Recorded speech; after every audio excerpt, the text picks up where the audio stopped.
Bien, on va continuer donc la suite des cartes postales du 6 octobre 2019.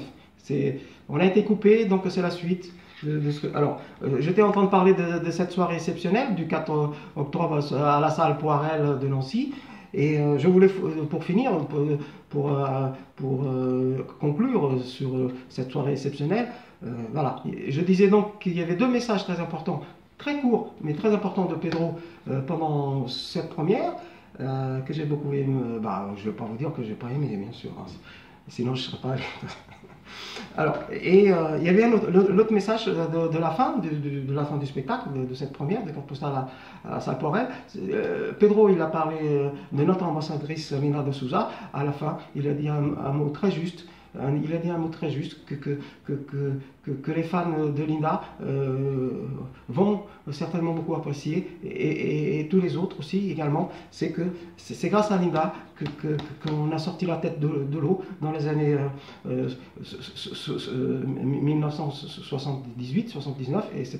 par la suite, puisque c'est à cette période que Linda est venue notre rayon de soleil dans toute la France et dans tous les pays où il y avait une grosse forte immigration portugaise à l'époque. Et c'est grâce à Linda que nous, les maçons, les peintres, les gens qui travaillent très dur, les femmes de ménage, vous voyez de quoi je veux parler.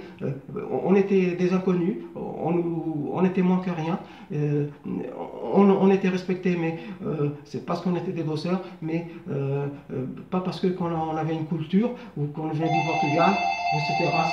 Excusez-moi.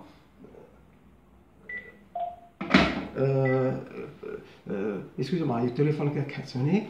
Et, voilà, donc c'est Linda qui nous a sorti, qui nous a fait voir les choses d'une autre couleur, parce que les Français, les gens qui ont écouté Linda, qui ont écouté ces belles chansons, ces belles mélodies, nos traditions, notre musique, notre folklore, etc., et bien c'est Linda qui nous a donné cette force supplémentaire, on va dire, cette force supplémentaire de s'élever beaucoup plus haut, et les gens après ne regardaient plus de la même façon, puisque moi je peux le dire, j'étais là déjà, j'ai connu les débuts, vraiment les premiers débuts de la carrière de Lina de Souza, et je me rappelle très bien, je l'ai déjà vu dans une vidéo, mais je vais quand même le répéter encore une fois.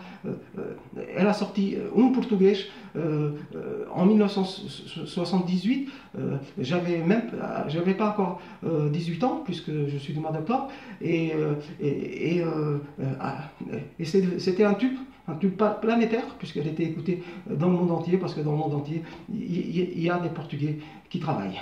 Et Linda, elle s'est mise très très vite au travail, parce que tout de suite elle était tellement très populaire, elle était demandée. Linda et son équipe et sa production Carrère, ils sont mis très très vite au travail, très très vite dans des studios pour lui écrire un 33 tours, moitié français et moitié portugais, et on attendait tous ceux qui aimaient déjà cette voix, qui aimaient déjà cette beauté de Linda dégagée, cette fraîcheur, ces couleurs. Et puis il ne faut pas oublier qu'on était dans les années disco, et Linda faisait totalement autre chose. Il ne faut jamais oublier ça, que voilà, elle a vraiment réussi parce qu'elle avait du talent, et en plus elle chantait des choses qui ne faisaient pas partie de l'époque musicale du moment. C'est très important de le dire. Voilà, et c'est dit. Alors, Linda, elle a travaillé pendant un an peut-être 2 jours, 3 jours de plus, enfin bref, un an. Et alors,